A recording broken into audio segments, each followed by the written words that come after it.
Jackie Keliiaa.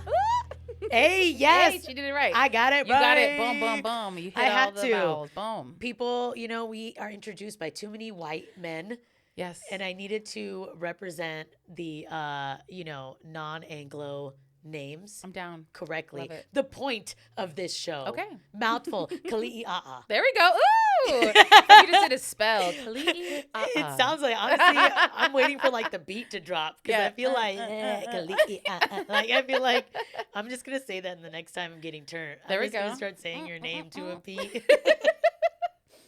So, I brought you here because you're doing a lot of work in the community representing Native heritage, feminism. I feel like comedy can also be activism and social work in its own way.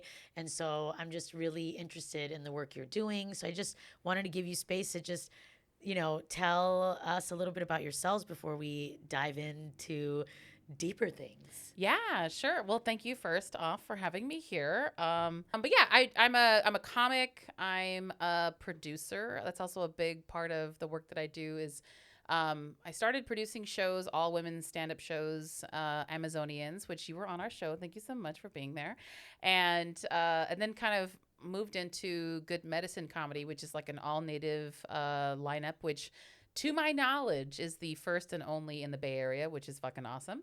And now I'm doing some TV writing. I can't talk about those projects just yet, but That's hopefully, awesome. We love things you can't talk about yet. Congratulations. Thank you. It's been a lot of work, and then I also did a little bit of voiceover work. So you'll hear me playing a cartoon character in 2023. So Nice. yeah, so I've been keeping it busy, and then also earlier this year, Shanti, we can talk about this. I left my day job, so Jackie's doing the full creative thing right now, which is fun and exciting, and I love it. That's great. But it's also like a lot of work, as it turns out, to be your own administrator and Yeah. be your own everything. So Be your own boss. Do it. yeah, Take yeah, the credit. yeah. Take So the blame. yeah, that's the one right there. I'm like, why do I never have time to eat? Oh, I did that. Oh, Jackie did that. How did you, so Comedy Medicine, I know recently you had a show and it was actually at a college. Yes, Mills. Mills. Yeah. How did that go? It was cool. It was exciting. We had so November is It was in Native November, American yep. Heritage Month, and I got reached out to by Professor Bauer. She's a Hawaiian professor at Mills College, and we put together a show. It was super cool. We had Tyler Clary. He's a Mohawk comic that lives in LA. We had Sienna East. She's oh my God, I can't remember her tribe right now. Sorry, Sienna.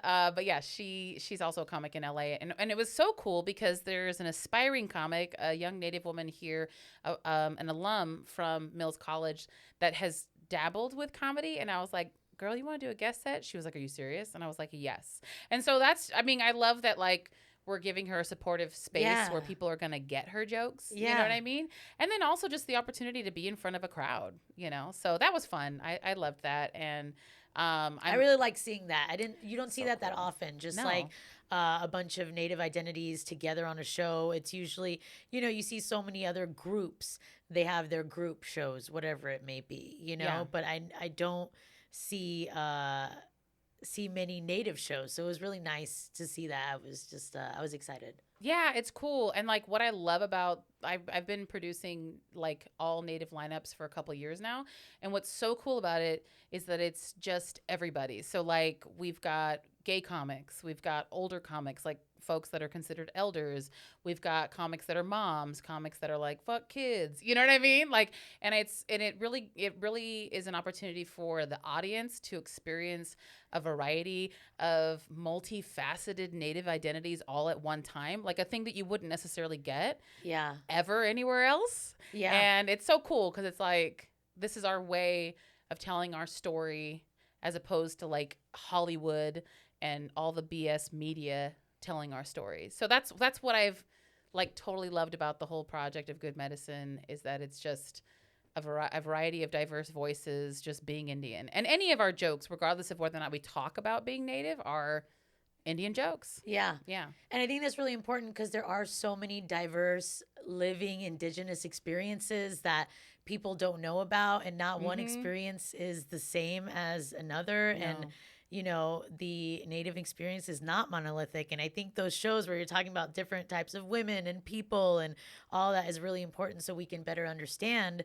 Because once we better understand different people from different communities, then we understand how to coexist and, maybe stop perpetuating bullshit that we maybe don't even know that we're perpetuating. So Oh, I think totally. that's great. And Yeah. that's actually so. I guess to bring that up, then to lead us into my intention for this episode is to really, from your own personal experience and your positionality on how you navigate the world. On this show, we do like to talk about relational dynamics and sexuality and gender and, given your tribal background and your culture, um, I guess I just wanted to ask, how do you feel like Washo informs, I guess, how you navigate understanding relationships or sexuality?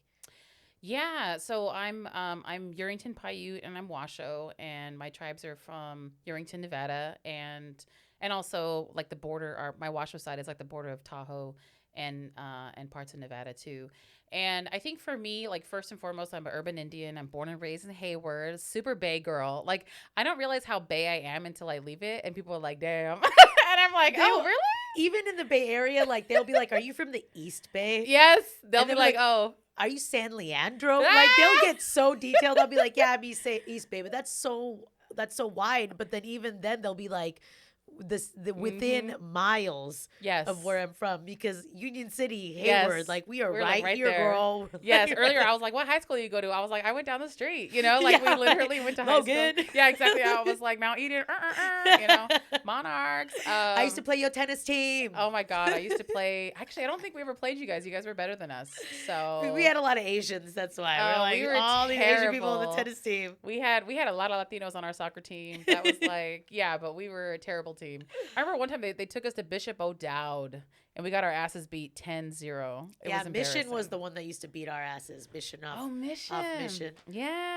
Yeah. Okay. Well, anyway, so that very much colors my experience, and I always have to mention that because when talking about my Native identity in conjunction with, that's fine, in conjunction with like other people's identities, like I always have to say like, this is Jackie's experience because I think especially when it comes to Native identity, there's so much misinformation, and that's intentional. Like Yeah. truly, the campaign of erasure instituted by a variety of colonial territories, the most recent one obviously being the United States. Yep. That whole experience has left people with a lot of question marks and a lot of like really poor understandings about Native identity. So that's what's important for me to just first put up front is like, hey, by the way, this is just Jackie, a Bay Area girl that also happens to be Washoe and Paiute. But like my mother was Portuguese and Italian. So I grew up with a lot of culture a lot of the time.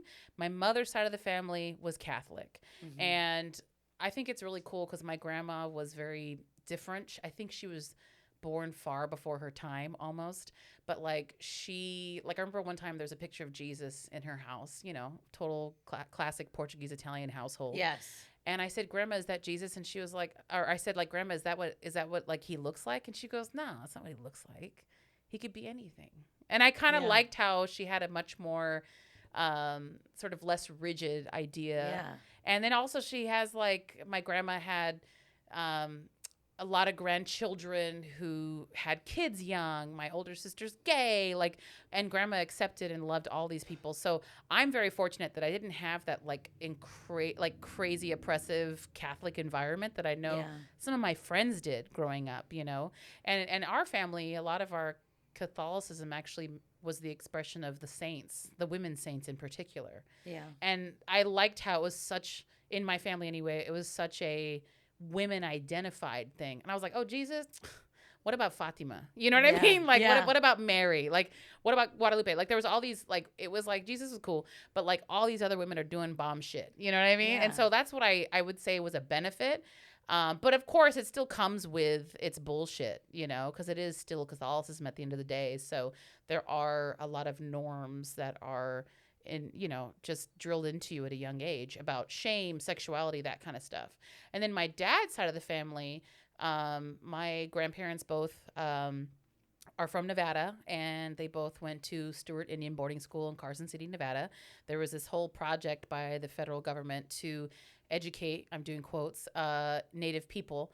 And it was this campaign of erasure. It was taking literal, like the future of Indian nations, the children, and putting them into institutions, militarized style institutions to assimilate. And that assimilation has showed it has touched every single Native person. Every single Native person that you've met today has been touched by boarding schools in one way or another, and the violence that goes with that, the forced, all kinds of things were happening. We don't have to get into it, but I know that that has very much shaped my grandparents' experience, which has impacted how we experience it, our subsequent generations. And I would say, in general, that whole project was all about the nuclear family, the American experience, you know, and that had a huge influence. And it's so funny how arbitrary religion was, because my grandma, so when they were kids, my grandma and my auntie both went to the boarding school together. They got on the wrong buses on Sunday. And so my grandma, I think, was baptized Baptist. And then I think my auntie was baptized, was it Unity? I don't know what the hell, but that's how arbitrary it was. They were just like, put these fucking Indians on buses, shove them out, give them some God, call it a day. You know what I mean? Like, that's how, like, that's what they were doing. They were just like, save these Indians, you know? But growing up, like, we didn't talk about, like, my grandma on my mom's side was going to church and, you know, would pray. But then my dad's side of the family, we didn't really talk about that. In fact, my grandmother's grandpa was a healer, and her dad was a medicine. So there's all, like, we had healers and medicine people in our family, and I understood the power behind that. And so I had these two very distinctly different experiences in my household, but it also made me know that there's a higher power. But it also made me know that it didn't necessarily look like Jesus. You know what I mean? It didn't necessarily look like Catholicism. It didn't necessarily look like that guy on the cross, but there was power beyond that. And like my great great grandfather would heal people. People would come from all over the country to be healed by him. And so I'm like, hold on a second. Well, there's other stuff here. And I think that's been a huge benefit to my experience, because I've always understood the hypocrisy of all of this shit. So when people are like celebrating Thanksgiving and they're finally becoming hip to, damn, are we celebrating genocide? I'm like, damn, I've been knowing that. Like, how are y'all just barely catching up, you know? And so that's what's funny to me, is like, I've had this other experience that is unlike most people, because obviously colonization led to a diminished number of Native people when we were all over this place, you know? And so I think when it comes to sexuality, I know that for me, I feel a little oppressed. I think it's the Catholicism for sure. Like, okay, I'm going to share something with you guys and it might blow your mind, but like in Portuguese, my grandma would say the literal translation when we were taking a bath or whatever was cover your shame, referring to our lady bits. And that was the Portuguese word, and she translated it into English, and it would be this thing, cover your shame. And that sucks. Like, this was the grandmother that said God is everywhere, right? Yeah. So even there in your vagina. You know what I mean? So I have a question. Earlier, talking about a nuclear family, and you're talking about how your grandparents went to boarding school. Which definitely, when you're saying your grandmother and her sister, and the family dynamic was very different from just the rigid family structure that, you know, settler colonialism, which is a system to make things invisible and kind of trying to wipe out that relational dynamic of your family. Do you feel that anyone in your unit, your family unit, or your culture tries to maybe bring that back, kind of decolonize that rigid idea of the Anglo family, and maybe regenerate this idea of, I don't want to say polygamy, but openness, or, you know, and I also don't want to say non-normative. And so it's like, I don't know. Typical. Yeah. I guess just not a cis het wife husband Yeah. structure. Yeah. I think, okay, so my older sister's gay, Mm-hmm. and she's married to my sister-in-law, Christine. They've been together for like, I don't know, 20 years now. But that, like, what I really love about my sister is that, like, like, my family had to face it and understand it and deal with it. Mm-hmm. And my mom, at first, that was rough. My dad didn't know what to do. And now, like, we're just like one big happy family. I have twin nieces from their marriage. I have two nephews from their marriage that they were already born to Christine, my sister-in-law, prior to my sister and them getting together. But I feel like, and we're this modern family. You know what I Yeah. mean? So I think it's tempting to think that we're colonized and the job is done. But I know that this sounds really hippy dippy, but like the resistance lives within us. Yeah. And so I don't think we're done. Like, I think we still have, like, I don't, you know how people say, like, oh, this is my half sister, this is my da da da. I would never say that. Yeah. The way, like, in Indian way, like, our tribal affiliations and our familial connection, Mm-hmm. if you will, is so not like, oh, this is my third cousin once removed. What the fuck is that? It's your fucking cousin. You know what I mean? Yeah. Like, we're very Yeah. much like, so a good example is in the Paiute way, when your mother passes, her sister becomes your mother Mm-hmm. immediately. Like, that's like That's that. awesome. Yeah. If in like my That's grandma, great. my You grandma don't have passed to away. go without mother. No, you could never just, go. That's the whole thing. You never go without, ever. Yeah. And I know, to my core, and this may be like the Indian side, I don't know, but like, if anything were to happen, I take those children, they become mine immediately. And they become my, like, there's no fucking question. Oh, I'm busy right now. No, bitch. You know what I mean? Like, That's so heartwarming. Like it it's, makes me feel kind of like, oh, that's so. we're sounds down really like nice. that's we're Yeah. down like that. There's resistance right in there, Yeah. though, with you Yeah. saying that because, European American, such an individualistic culture. We don't do that and so shit. this collectivism, and this it takes, you know, a tribe, a community of Yeah. people. It really emulates in what you're saying, and so Yeah, I think that's awesome to hear. that's how we roll. So, like, even like technically my older sister is my half sister, never even registered that language. Yeah. Never even crosses my mind. And like, we're just family. And I think that's something that, like, kind of blows my mind when I talk to certain people.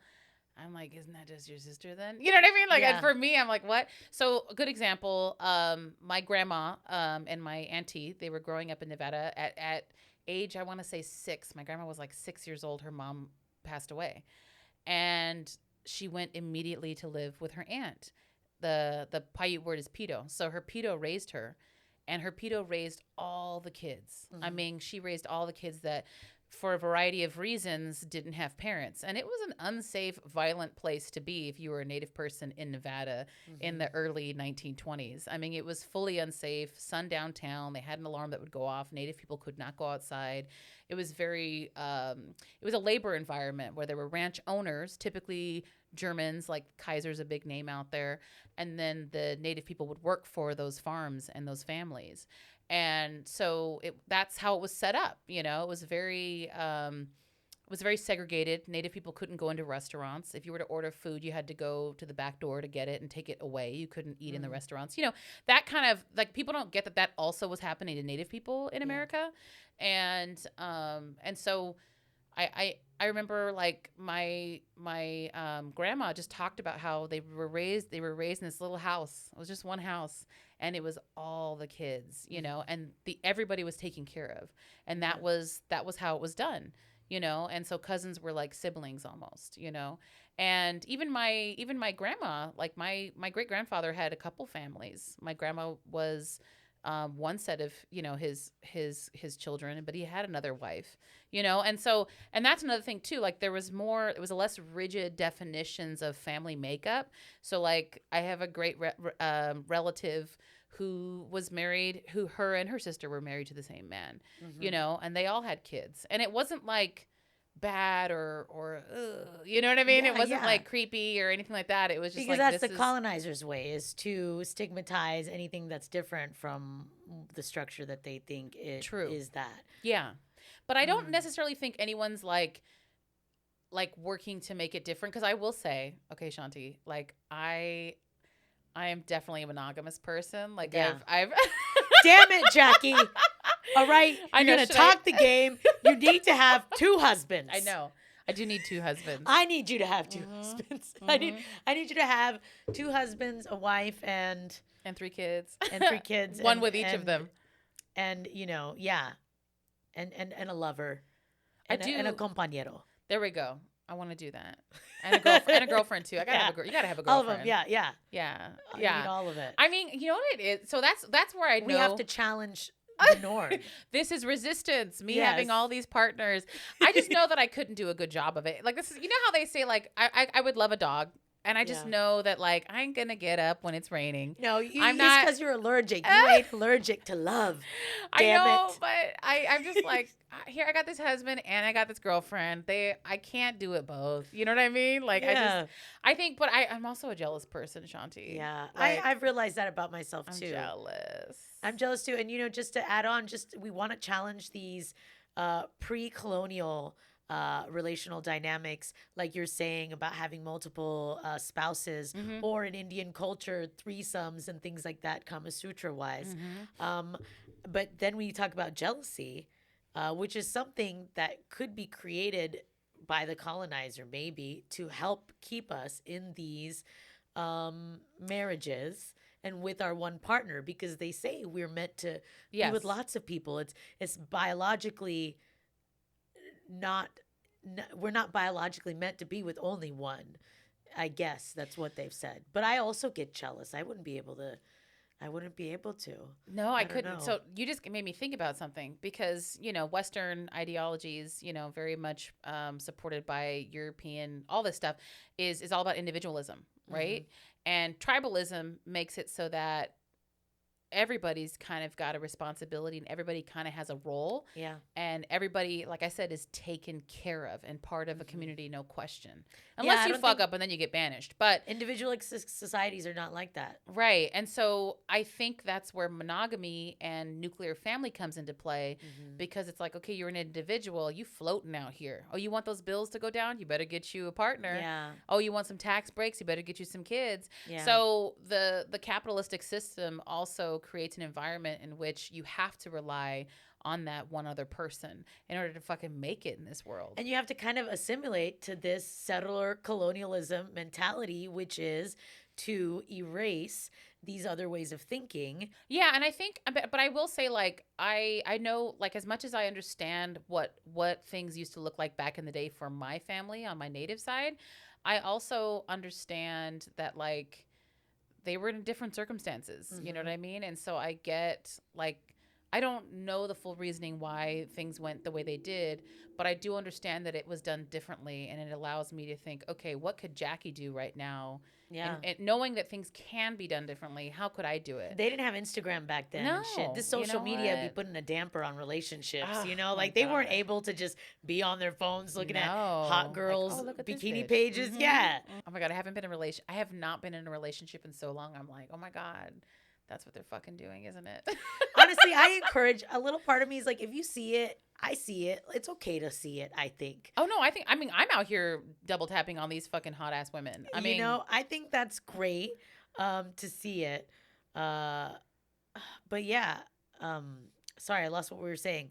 But yeah, jealousy, I feel like I wouldn't be able to do non-monogamy. In a wonderful world, I like to imagine myself being able to feel compersion, which is the opposite of jealousy. I heard about this. Yeah, Keep it's going. compersion is for when you see, let's say you and I were in a relationship together. We go to We a would be bar. great, by the way. Yeah, Just keep we going. But anyway, hilarious. yeah, Fuck yeah. it. We go to a Yeah. bar. I'm going to get us a drink. I say, you know, you stay over here. Someone tries to swoop in and flirt with you a little bit, and I see them making you feel beautiful, and I see you, you know, maintaining your boundary, but also feeling like, oh, this Like is you're kind of right. nice. That's great. And so compersion would be me feeling happy for that flirtatious exchange, that you were watered in that way by someone else.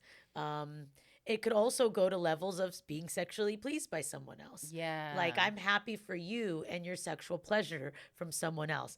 That is me speaking in this hypothetical Yes. situation. Yes. ultimately I'd be like, oh, but I'd be like, you know what? I'm glad she thought you were cute. Cause I feel like not that I own anyone, but if we compare it to a home, I would love it if people thought my home was beautiful. Great curb appeal. It increases the Yeah. property value, Yeah. the equity. Yeah. Like I want people to think my house is gorgeous. Yeah. But no one else can live in it. Yeah, exactly. Yeah, You look. can't come Don't in touch. it. Yeah. This is my house. Damn it. It's so funny you mentioned this because I think now, and I think I've processed a lot of my past relationship, which took up a lot of like my space about like, hey, what am I doing next? But I definitely would be open to dating and dating people who date other people. Yeah. And like, but like someone that I know is not going to be my life partner, Mm-hmm. but someone that I'm like, oh, we get along, we have a good time together, but it's like, it's not so serious. Because the moment that I like really like you, that's where I get more jealous. But like, Yeah. if we're casually dating and maybe even we can bring in a third, you know what I mean? Like, that whatever, sounds I'm fun. dating somebody else too. Yeah. So you go do yeah, your thing. yeah, I'm yeah. gonna do my thing. That sounds fine. But like, I'm also like, I don't know if I think age is coming into play as well because I'm 37 and I also kind of want like a partner. Like I'm also kind of tired of doing this shit on my own. Because dating does get frustrating. You just want to have good sex, good conversations, and like respect. Good food. And good food. I was going to that. say, is that, good food. That's always. Mm-hmm. But so we're talking about dating now. And to kind of anchor back to how our intersections, how maybe your native background, and given colonization and genocide of millions of indigenous people, how do you navigate? Now, I don't know if you date white people, but do date white people. And I guess if you were to, is there a particular way you navigate it given they are, their lineage is the colonizer? So Shanti. I was because I make sure I sit on every white man's face. If yeah, we're dating, yeah, I sit on their face. Sit on their face. No, Yeah, make them beg for breath. Yeah.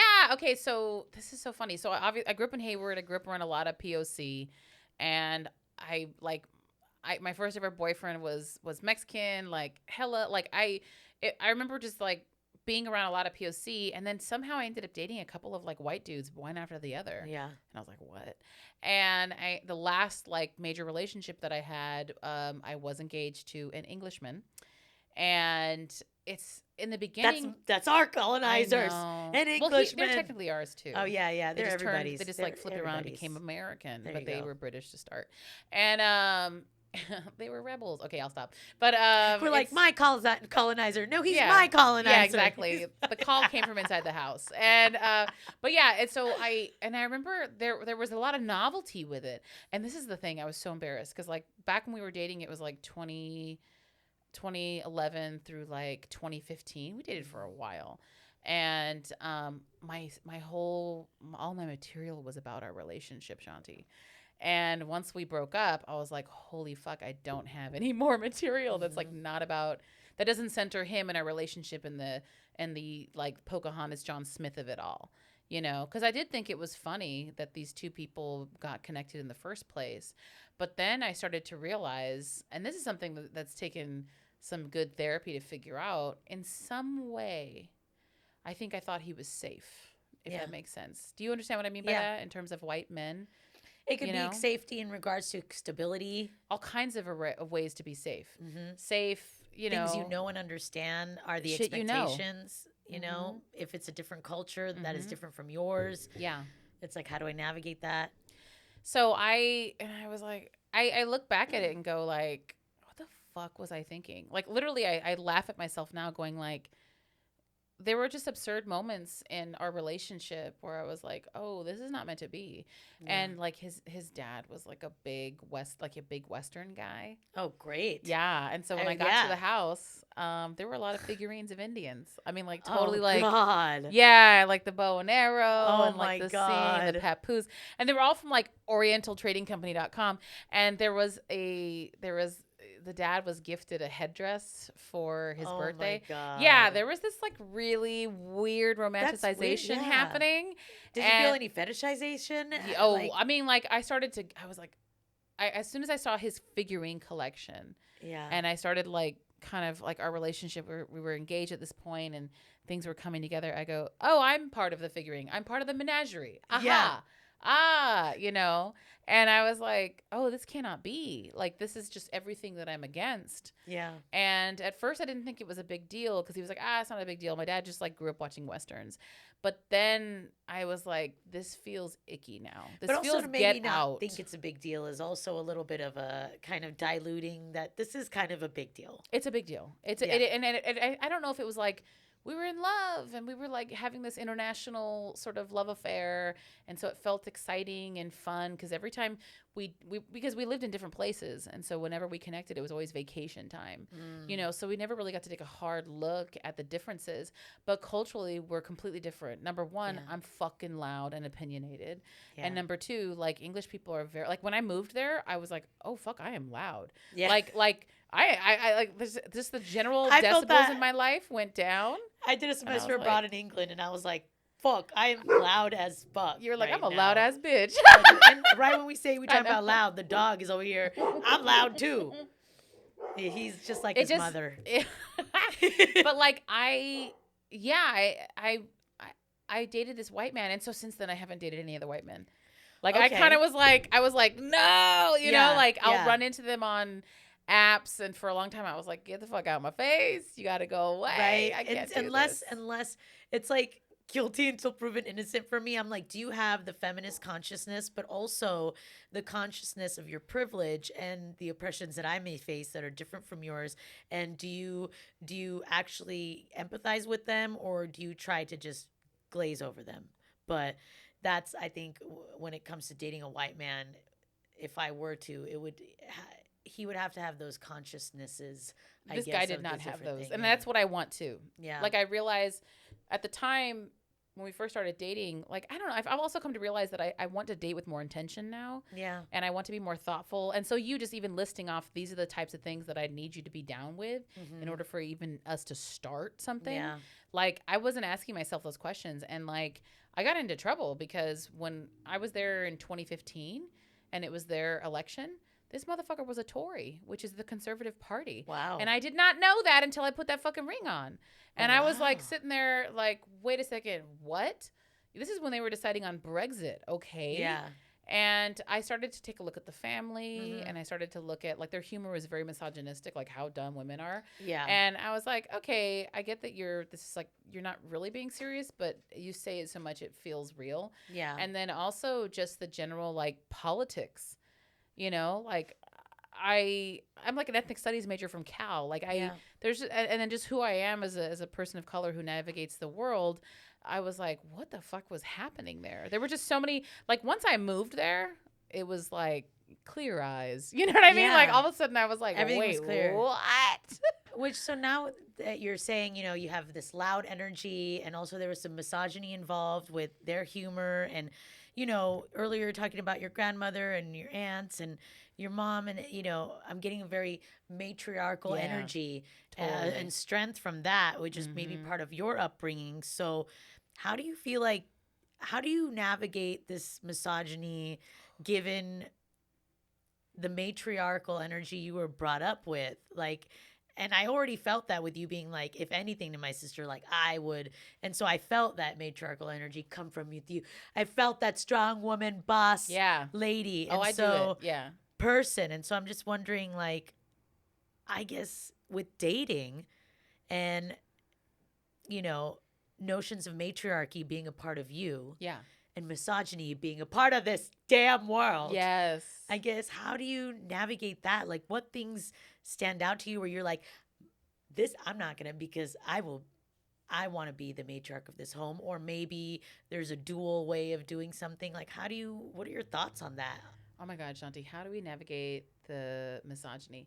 I mean, I definitely am a different woman. Yeah. Like, number one, I'm not taking anyone's last name. Done. Yeah. We are, like, my Keliiaa is like a very important name, and we're a beautiful. Well, we're Ali'i. We are like the hereditary chiefs of the Hawaiian people. You know what I mean? Mm-hmm. And I have to honor that. So number one, I ain't taking no fucking last name. Yeah.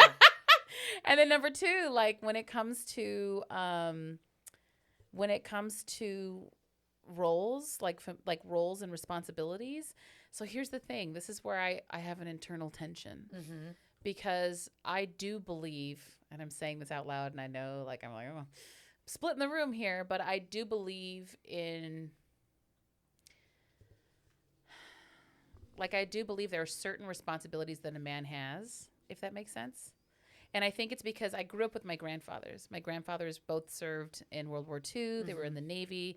They were incredibly competent men who could build shit, fix cars, like just like my grandpa literally built a house from you know, on the weekend. You know what I'm saying? Like they were just so fucking capable. Yeah. And my grandfather taught me all that stuff. I changed oil with him. I learned how to plant garlic. We planted tomatoes. Like, we just were very capable, and I was taught that at a young age. I know how to drive stick. There's very, like, things that I know how to do. You're saying things a lot of, and I'm not trying to put, sex or gender on this, but a lot of men, I feel like, with the tech of what's going on right now and the amount of money they make, people are not able to do a lot of things for themselves. They cannot do shit. Yeah. And so I'm like, hold up. How come I'm bringing all these motherfucking skill sets to the table? Yeah. You better match and exceed. Yeah. You're like these native, not only native skills, but like family skills. No, my grandpa could go hunting and feed an entire family. Yeah. You know what I mean? Like, what fuck? And you have an app? Like, I go to Chipotle. I go to Chipotle for you ass, all right? It's so funny because, like, okay, so, like, there was a hot second when I was working in Oklahoma and I was living out there, and I was in a very small town, 4,000 people, where, like, literally when you went to Subway, like, these dudes had, like, spurs on because it was calving season. They were literally birthing. Like, these were, like, fucking rugged-ass fucking dudes. This is really hot. It was hot. Honestly, it was so fucking hot. Build me a house. Go hunt my ass some food. Go cut me some fucking wood. You go skin that rabbit right in front of me. I yes, don't care. I need I'm some new attracted gloves. to that. Yes. That's really hot. And then I remember I landed in SFO after being there for like 3 months. I was like around these men for like 3 months, and I'm like, you all look good. And then I landed. And then in you SFO. come here to SFO, dude on a scooter. It was all the American Apparel. This is back when they had all their the hoodies with like the white string and the stupid tech company right here. And I was like, fuck these men. I remember being so upset. I was like, this is what I get now? Fuck all Like, you can't even whack catch a ass fish, men. motherfucker. Yeah, I was like, what are you going to do to provide for the fucking family? You know what I mean? So, like, as much as I, too, like, I want to have a less traditional, like, I want you to do more. Like, I want whatever partner I end up with, they should be taking care of the kids. They should be fucking changing the diapers. What I'm getting from you then is like a different idea of provider and a different idea maybe of masculinity from native men to these to Western. Or maybe not Western, maybe, I don't know, white. I don't know what the proper word is. Yeah, I mean, well, like, even my Italian grandfather was incredibly capable and just could do a million things. And then my native grandpa, like I said, like, he grew up literally eating off the land, like shooting deer and shit. And that was how that's how they fed people. And then my dad grew up around that too. So in some way, like, I do have an idea of what masculinity should be. I think there are certain skills you should be able to know how to do. I have men coming up in here that don't even know how to open their fucking hood. And I go, that's the man that's who's on the apps. Those dumb motherfuckers on the apps. He's like, I could make an Excel sheet. I could do a PowerPoint. I could do some quarterly reports. I don't need that skill set. I don't need that. Like, he's like, I got stock options. All right, lady. Ugh, God, exactly. I'm like, well, cash them in because you can't do shit. If it came down to it, for real, like, that man is incapable of handling himself out in the world, you know? So speaking of men then being incapable, handling some things. Speaking of men being incapable. Yes, leads me to another men question. Men are incapable. Because they are incapable. Yes. Tell me, what does rematriarchy mean to you? Because this is a concept that I've stumbled across when learning about indigenous communities and Native heritage and social justice within those groups is the concept of rematriarchy. Ooh. I mean, I don't know the concept in the way that you've been researching it, so I'll just kind of take the word as it is and sort of put my own spin. My research is very light. It was really done in moments. Okay, there we go. But either way, I'll just take the word as it is and kind of like vibe off of that. I mean, I think pre-colonial Native communities had a variety of different ways we related. There's a lot of matrilineal tribes. There's a lot of tribes where your mother has to be of that tribe in order for you to even be enrolled in that tribe. If your dad's that tribe, good luck. Go somewhere else. You know what I mean? And so, like, what people don't, and like, I just think about all the ways in which women had really significant roles before. And I'm not saying that they're not significant now. A lot of women in my life are doing amazing, significant things, But but even maybe power with an distribution of agency, yes, an with agency, big one. distribution of wealth and shelter and food, but Yeah, also agency in your sexuality yeah. and your positionality. Yeah. Yeah. And not made to be made, like, made to feel bad. Like, my great grandma had, like, multiple dudes. And I And was she should like, not be go, feeling down for that. grandma. Yeah. Okay. Yeah. I was like, okay. And, like, Was but her it last wasn't. name Keliiaa too? No, no, her last name was Bryant, but that was who she had a baby with. Okay. John was my great grandfather Brian. was Her last name Bryant. Yeah, Bryant. yeah. All the Indians. Okay, Grandma I know. Bryant. All the Indians in like the Great Basin area have like real white names because Yeah. it was names that came from. Anyway, you get it. But Yeah. yeah. My We great. got Indian guys named Johnny. Yeah, yeah. There you go. It happens, and that's John. Is like a name in our family. Anyway, my great grandfather John was actually a traveling musician. He was performing in Oakland when he met my great grandmother. And yeah, he was in a big band. He played slide guitar. Like he was part of that like real 1920s big band movement. And but they didn't last as a couple.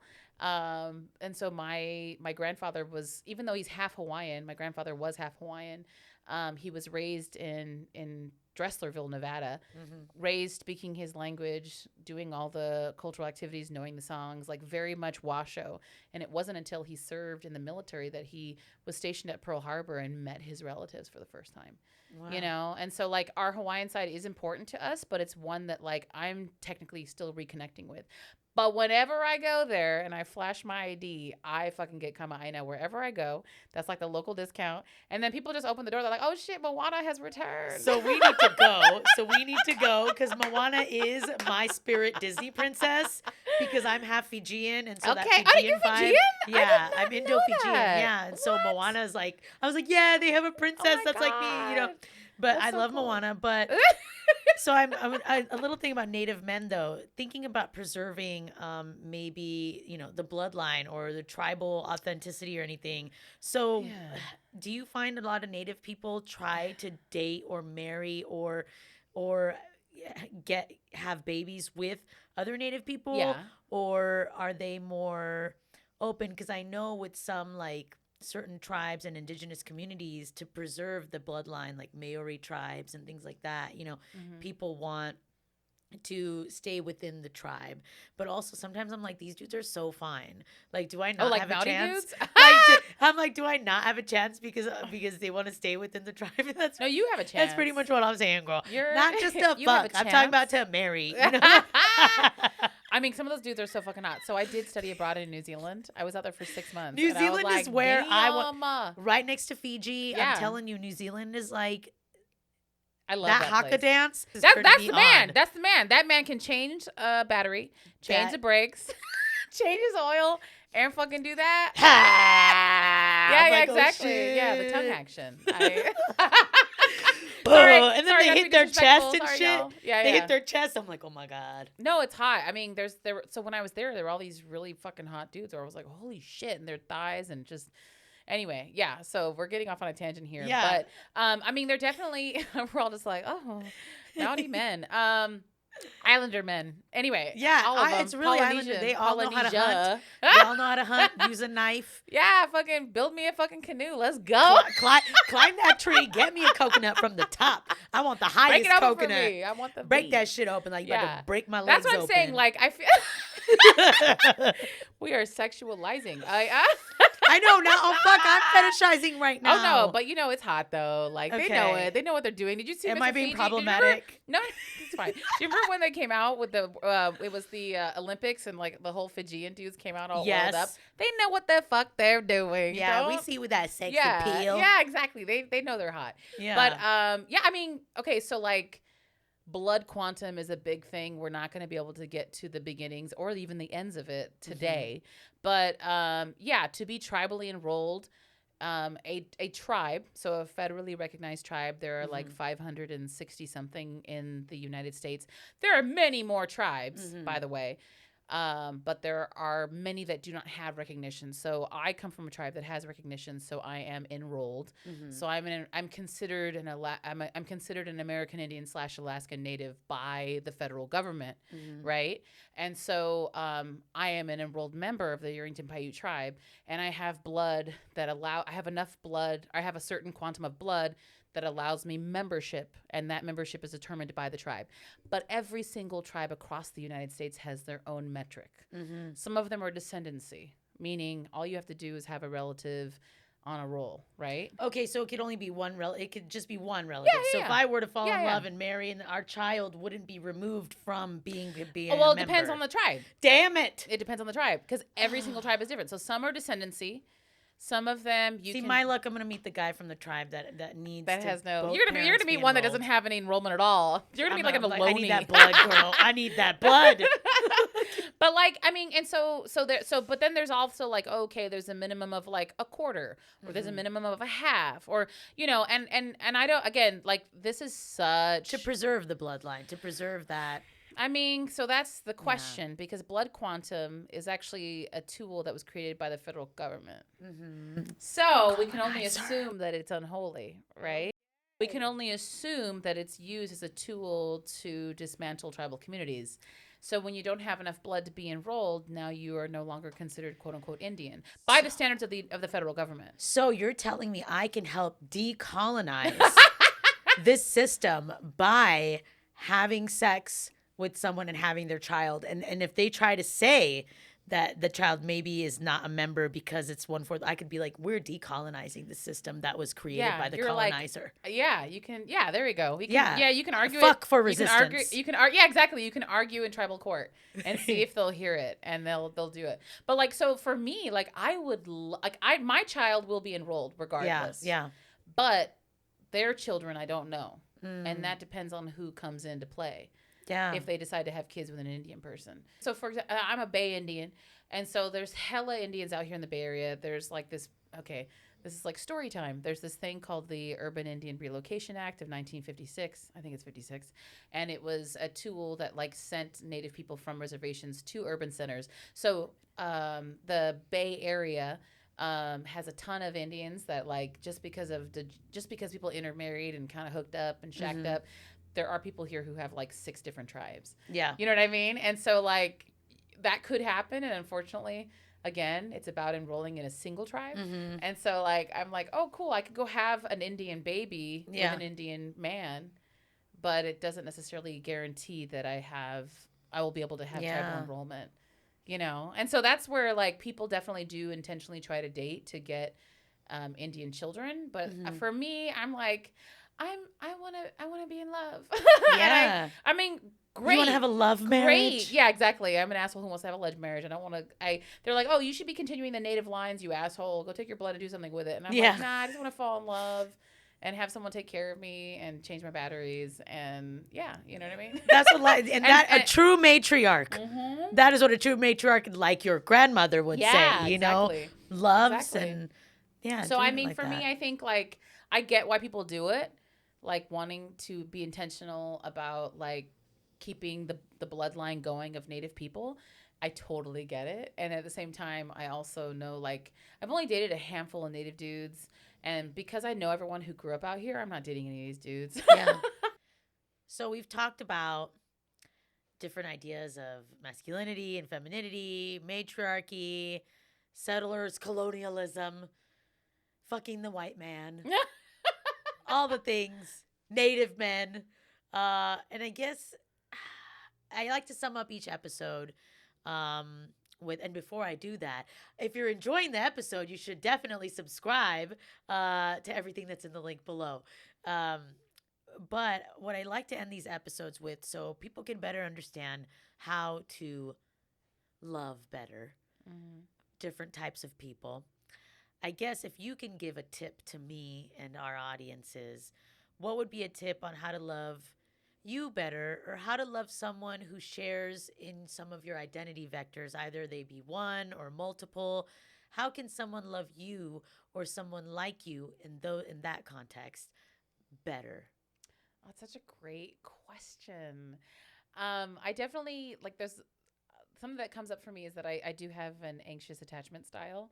And so I just need reassurance. And that's just, it's not necessarily like I'm clingy or needy. I just need reassurance that things are going okay.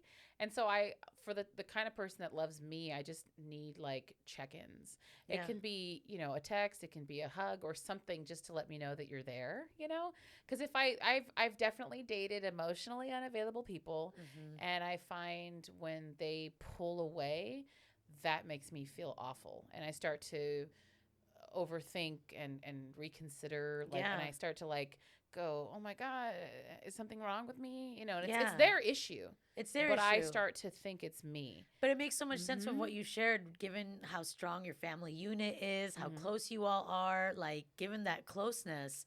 If you're not able to share that closeness in your relationship, then I'm sure it makes you feel uneasy then, because you are so used to sharing that with the people you love in your life. And I'm literally a twin. I grew up. Yeah.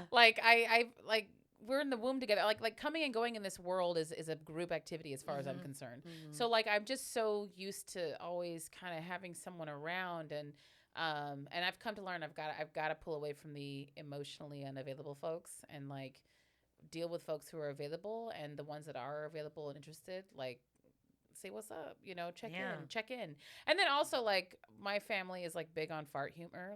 Farts are part of how we show our love. I'm not even gonna lie, farts are a big deal. Huge. Can you fart in front of me? Yes. Honestly, yes. The way a dude can win me over is girl, I just want you to fart in front of me. And I'm really? No, really. I really want you to just, I'm gonna give you some chickpeas and I want you to just bust it out. And I would be honored if you did bust it out in front of me. That is love. I want that comfortability. Exactly. It's not just about a fart. No, it's not about a fart. It's about being comfortable and being vulnerable and and it's such a human thing to do. It's quite literally how our body processes the food we have to eat. So, but when I've met people who are I have never farted in front of my husband. I'm who the fuck are you? See, this is the colonizer again. That I'm gonna sounds bring like it back hell. Yeah, you know what? This is the fucking resistance. Yeah. Fart, shit your pants. That's how you fight settler colonialism. Yeah, what is refinement and all that shit? Yeah. We're supposed to be humans, and we fart. That's how my mom would introduce good food. This food is gonna make you fart. Yeah, that's how you know it's a good dish. Quality experience. We need to embrace that. We Those have bodily to functions that are normal. Yes. That the colonizer is trying to erase. Yeah, no, and that's another thing too. There are cultures where burping and farting and all of these things are ways to express, different stuff, and it's I know I need that in my life. I need someone, because I could never, even if I say I fell in love with someone tomorrow, if I find out I can't fart in front of them and they think that I'm a nasty human being for that, done. Over. Yeah, this is not just about I gotta be comfortable in front of you. It's a social justice movement. It's social justice, exactly. Yeah. So release the fart. Yeah. Let it out. Let it rip. Hashtag let it rip. Let it rip. Yeah. I've loved that we are ending this on farts, because that is the epitome of love for me. It's love. And so I'm really glad that you are here today, Jackie Keliiaa. I'm glad that we got to discuss everything we did, and thank you just for being on the show and sharing yourself. Thank you for having me. This has been a delightful conversation. Yeah, thank you for listening to Mouthful. Until next time. That was fun, girl. That's really cool. Yeah. I love how we ended on farts. That's just my vibe.